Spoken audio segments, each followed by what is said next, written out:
Nanlumo si DeMar DeRozan sa nangyari. May pumalit kay Jimmy Butler na nagpaiyak sa Chicago Bulls. Parang hindi rookie ang player na to ng Miami Heat. Pinaglaruan ng depensa ng Chicago Bulls. Ang mananalo sa game na ito ay haharapin ng Boston Celtics sa first round ng NBA Playoffs. No Jimmy Butler matapos magtamo ng MCL injury. Kaya naman ang pumalit sa kanya itong rookie na si Jaime Jaquez Jr. Nasa first 5 minutes pa lang ng laban ay nagtala kaagad ng 8 points mga idol si Triple J. Gumawa ng 19-0 run ang Miami Heat dito sa first quarter kaya natambakan malala ang Chicago Bulls. Parang regular season game lang, hindi puno ang arena. Umabot ng 19 points ang biggest lead ng Miami Heat sa visiting team. Si Kobe White na nagtala ng 40-point last game mga idol, 0-4-4 sa field dito sa first quarter at na 0, 34-17 end of first quarter. Second quarter mga idol, napabuhat si DeMar DeRozan at nagtala ng 12 points para sa Chicago Bulls na ibaba nila sa 10 points ang lamang ng Miami Heat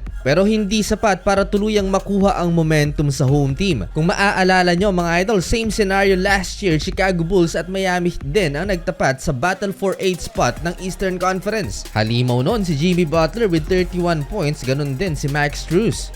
Leading scorer ng Miami Heat si Jaime Jaquez Jr. with 10 points, lamang pa rin ang 10 ang Heat, 47-37 halftime.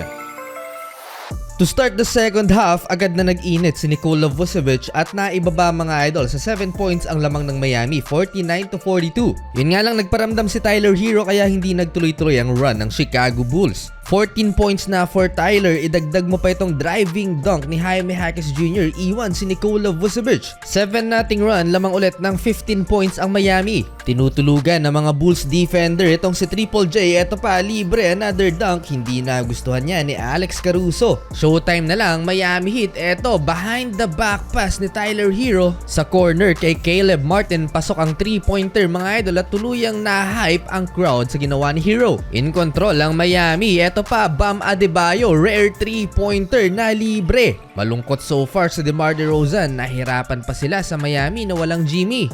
Lalo pang pinalungkot ng Heat mga idol si DeMar DeRozan sa kanilang 10-0 run. 22 points na ang naging lamang ng Miami Heat at naging catalyst mga idol sa opensa nila si Kevin Love na nagtala ng 8 points sa quarter na to at lahat ng yan ay nanggaling sa free throw line. Lupit ng ginawa ni Coach Po mga idol, 82-60 end of third quarter. Fourth and final quarter, eto na naman Triple J the rookie, another 200 dunk fast break. 8-minute mark, eto pa Jaime Jaquez Jr. Sa tulong ng veteranong si Kevin Love, pinaglalaruan lang ng rookie ang depensa ng Chicago Bulls. Halfway nagsasaya na si Terry Rozier mga idol sa bench.